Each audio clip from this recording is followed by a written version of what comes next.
জাতীয় বিশ্ববিদ্যালয়ের অধীনে অনার্স ভর্তির আবেদনের সর্বশেষ আপডেটগুলো তোমাদেরকে জানাচ্ছি। যারা নতুন করে আবেদন করেছো, যারা অ্যাডমিট কার্ড সহ বিভিন্ন বিষয়গুলো নিয়ে টেনশনে আছো, তার জন্য ভিডিওটি গুরুত্বপূর্ণ, কারণ খুব বেশি নতুন আপডেট নাই। তবে তোমাদের রেগুলার আপডেটগুলো দিচ্ছি, কারণ আবেদন শেষ হয়ে যাচ্ছে আগামী 22 তারিখে, আর মাত্র কয়েকদিন আবেদন চলবে। এরপরে আবার নতুন আবেদনের সময়সীমা বৃদ্ধি করবে কিনা তা তো বলা যাচ্ছে না, সম্ভবত করতেও পারে, নাও করতে পারে। বাট পরীক্ষা কবে হবে, আবেদন নিয়ে বেশ কিছু প্রবলেম তৈরি হয়েছে, টাকা জমা দেওয়া নিয়ে, টাকা জমা দেওয়ার পর রিসিভ নিয়ে, সাবমিট নিয়ে, অনেক কিছু নিয়ে। চলো একটু ক্লিয়ার করে এই ভিডিওতে। যারা আমাদের এখন YouTube channel, Facebook page subscribe, follow করে রাখো নিয়মিত সব আপডেটগুলো সবার আগে পাওয়ার জন্য, যাতে করে আমরা তোমাদেরকে নিয়মিত সব তথ্যগুলো সবসময়ের জন্য দিতে পারি। আর একটা কথা হচ্ছে, আমরা তোমাদের জন্য চালু করেছি অনার্স ভর্তি পরীক্ষার কোর্স। চাইলে কোর্সে জয়েন হতে পারো, বিস্তারিত দেখে নাও। জাতীয় বিশ্ববিদ্যালয়ে ভর্তিজ শিক্ষার্থীরা, তোমাদের জন্য আমরা চালু করেছি টার্গেট জাতীয় বিশ্ববিদ্যালয় কোর্স। অনার্স ভর্তি পরীক্ষায় তুমি ভালো ফল করতে চাইলে আমাদের কোর্সের বিকল্প নাই, যেখানে তুমি 230 টাকায় পাচ্ছ 8000 প্লাস এমসিকিউ এর শিট, সকল বিষয়ে গুরুত্বপূর্ণ সাজেশন, বিগত 5 বছরের প্রশ্ন, অনলাইন পরীক্ষার ব্যবস্থা, ভালো কলেজ পাওয়ার গাইডলাইন, পরীক্ষার সকল আপডেট। এই এক কোর্সে তুমি সবকিছু পেয়ে যাবে, আলাদা কোনো বই কোনো কিছু কিনতে হবে না। অলরেডি আমাদের কোর্সে যুক্ত হয়েছে কয়েক হাজার শিক্ষার্থী। তুমিও আজকেই যুক্ত হয়ে যাও আমাদের এই কোর্সে এবং শুরু করে দাও ভালো পরীক্ষা দেওয়ার প্রস্তুতি। কোর্সে যুক্ত হতে এই নাম্বারে বিকাশ বা নগদ থেকে 230 টাকা সেন্ড মানি করে আমাদেরকে হোয়াটসঅ্যাপে মেসেজ করে আমরা কোর্স লিঙ্ক তোমাকে দিয়ে দিচ্ছি। বিস্তারিত কমেন্ট এবং ডিসক্রিপশনে দিয়ে দেওয়া হলো।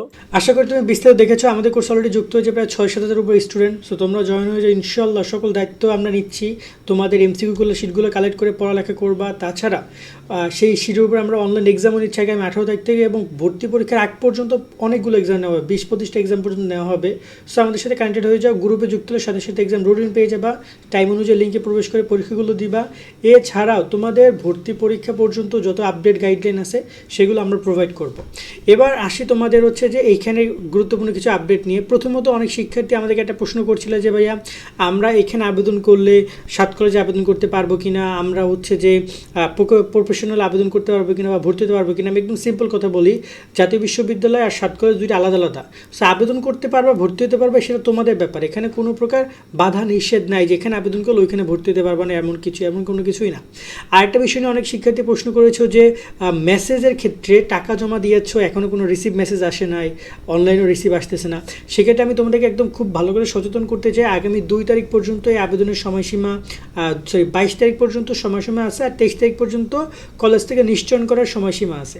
সো অবশ্যই তোমরা এর মধ্যে গিয়ে টাকা জমা দিয়ে নিশ্চয়ন করে নিবা। যদি কোনো কারণে টাকা জমা দিয়েছো, নিশ্চয়ন হয় নাই, অনলাইনেও সাবমিটেড দেখাচ্ছে, রিসিভ লেখা দেখাচ্ছে না, তাহলে তোমরা আবার যোগাযোগ করে কলেজে যোগাযোগ করে দেখো যে সেখানে রিসিভ লেখাটা আসে কিনা, বা তারা রিসিভ লেখা নিয়ে কী বলে।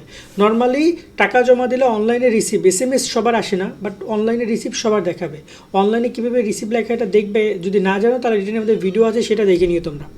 আরেকটা গুরুত্বপূর্ণ প্রশ্ন অনেক শিক্ষার্থী আমাদেরকে করেছো যে তোমাদের অনেক শিক্ষার্থীরা দেখা যায় যে আবেদন করেছো একটা কলেজে, এখন অন্য একটা কলেজে যেতে চাও, মানে আবেদনটা বাতিল করতে চাও। সেই প্রসঙ্গে সিম্পল কথা বলি, এমন কোনো সুযোগ তখন পাবো যদি তুমি টাকা জমা না দিয়ে থাকো।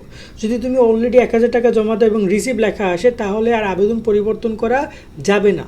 কিন্তু এখানেও যদি কিন্তু আসে, অনেক শিক্ষার্থী টাকা জমা দেয় না, তারপরে আবেদন করতে পারছো না, আবেদন ক্যান্সেল করতে পারছো না, সেক্ষেত্রে এটা নিয়ে তুমি জাতীয় বিশ্ববিদ্যালয়ে যোগাযোগ করো, তারা এটা সমাধান দিবে। আরেকটা মাধ্যম আছে, আমি তোমাদের সবাইকে বলতে চাই, আমি জাতীয় বিশ্ববিদ্যালয়ে কথা বলেছিলাম যে আবেদন কীভাবে বাতিল করা যায়, কারণ অনেকেই সমস্যার মধ্যে পড়েছে, হয়তো বা এক জায়গায় ছিল আবেদন করেছে, এখন ওখানে ভর্তি হবে না, সে অন্য জায়গায় আবেদন করবে। সেক্ষেত্রে তারা যেটা জানিয়েছে যে তুমি একটি লিখিত আবেদন বর্তমানে যে কলেজে আবেদন করেছো সেই কলেজে গিয়ে করো একটা আবেদন যে আমার আবেদনটা বাতিল করে দেন। তারা কলেজের সার্ভার থেকে চাইলে আবেদনটা বাতিল করতে পারবে, তারা চাইলে কলেজের সার্ভার থেকে আবেদনটা বাতিল করতে পারবে, এবং তোমরা সেই আবেদনটা গিয়ে কী করতে পারবা, এরপর আবার নতুন করে আবেদন করতে পারবা, মানে যেভাবে একদম ফ্রেশভাবে আবেদন করো ওইভাবে আবার টাকা জমা দিয়ে আবেদন করতে পারবা। সো এইটা হচ্ছে প্রসেস, আমি যতটুকু শুনলাম তাদের কাছ থেকে। বাট এটা কতটুকু ওয়ার্ক করে, কলেজগুলো কতটুকু কোঅপারেট করে, সেটা আমার ঠিক জানা নেই। তবে কলেজের এখানে লাভ আছে, যদি তুমি এটা আবেদন করো 700 টাকা বা 1000 টাকা তো তাদের কাছে থেকে যাচ্ছে, ওই টাকা তো তুমি ব্যাক পাবা না। এরপর একটা গুরুত্বপূর্ণ বিষয় হচ্ছে যে তোমাদের এডমিট কার্ড নিয়ে, এডমিট কার্ড কবে ডাউনলোড হবে, অনেকেই অনেক প্রশ্ন করছো। আমি তোমাদেরকে ক্লিয়ার করতে চাই, এডমিট কার্ডের ব্যাপারে কোনো সিদ্ধান্ত হয় নাই, কেননা এটা তারা বলে দিয়েছে ভর্তি পরীক্ষা 7 দিন আগে ডাউনলোড শুরু হবে। সো এখন যেহেতু ভর্তি পরীক্ষা ডেট অ্যানাউন্স করে না, তারা পরীক্ষা এডমিট কার্ডের বিষয়েও কোনো প্রকার সিদ্ধান্তের কথা এখন তারা জানাবে না। আরেকটা বিষয় হচ্ছে পরীক্ষা তাহলে কবে হবে, আবেদনের সময়সীমা বৃদ্ধি করবে কিনা। সর্বশেষ তথ্য মতে আবেদনের সময়সীমা আবারও বৃদ্ধি করতে যাচ্ছে তারা, মেবি মার্চ পর্যন্ত আবেদন কার্যক্রম আরও চলবে যতটুকু আমরা শুনেছি, এবং মার্চ মার্চের দিকেই তারা মানে রোজার মধ্যেই তারা ভর্তি পরীক্ষার ডেট অ্যানাউন্সমেন্ট করবে এবং রোজার পরে ঈদের পরে তারা পরীক্ষা নেবে। সম্ভবত এপ্রিলের শুরুর দিকে পরীক্ষা নেওয়ার পরিকল্পনা তাদের। শুরু মানে 1 তারিখ থেকে 10-15 তারিখের মধ্যে তারা পরীক্ষা নেওয়ার পরিকল্পনা করছে। এরা সম্ভাব্য একটা কথাবার্তা আমরা শুনতে পাচ্ছি, তবে এটা কোনো কনফার্ম নিউজ না। তবে আবেদন সময়সীমা আবারও বৃদ্ধি করবে, এটা কনফার্ম মোটামুটি কাজে আমরা যতটুকু শুনেছি, কারণ এখনও পর্যাপ্ত টাইম আছে, তারা সেটা বৃদ্ধি করার প্ল্যান আছে, কারণ অনেকেই এখনও আরও আবেদন করছে এবং আবেদনের সংখ্যা যদি বলি আমরা যতটুকু শুনেছি 4.5 লাখ ছাড়িয়েছে অনেক আগে, 4.5 লাখ ছাড়িয়েছে অনেক আগে, এখন কত লাখে সেটা আমরা তো নেক্সট এই আবেদন ক্লোজ হলে বুঝতে পারবো। দেখা যায় সামনে আরও কি আপডেট আসছে সেটা আমরা তোমাকে জানানোর চেষ্টা করবো ইনশাল্লাহ। নিয়মিত সব আপডেটগুলো পেতে আমাদের সাথে কানেক্টেড থাকো। আর যারা কোর্সে জয়েন হতে চাও, এখনও পড়ালেখা তেমন করছো না, বলছি ভালো বিশ্ববিদ্যালয়ে ভালো কলেজে ভালো সাবজেক্ট পাইতে চাইলে পড়ালেখার কোনো বিকল্প নাই। ভালো রেজাল্ট যদি না করো কোনো ভালো সাবজেক্ট কপালে জুটবে না। সেক্ষেত্রে কোর্সে জয়েন হয়ে পিডিএফ শিটগুলো ডাউনলোড করো, বাসায় বসে পড়ো, রাস্তাঘাটে পড়ো, বাসে থাকলে পড়ো, যেখানে থাকলে পড়ো, প্রতিদিন 1টা করে 2টা করে পৃষ্ঠা পড়ো প্রত্যেক সময় আর কি। তো দেখা যায় দৈনিক যদি 200-300 MCQ সলভ করে 1-1.5 মাসে 6-7 হাজার MCQ সলভ হয়ে যায়, আর লাগে না যদি ডেডিকেশন দিয়ে পড়ালেখা করো ভাইয়া। সো জয়েন হয়ে যাও, ডিসক্রিপশন কমেন্টে নাম্বার রয়েছে। সকলে ভালো থাকবা, আল্লাহ হাফেজ।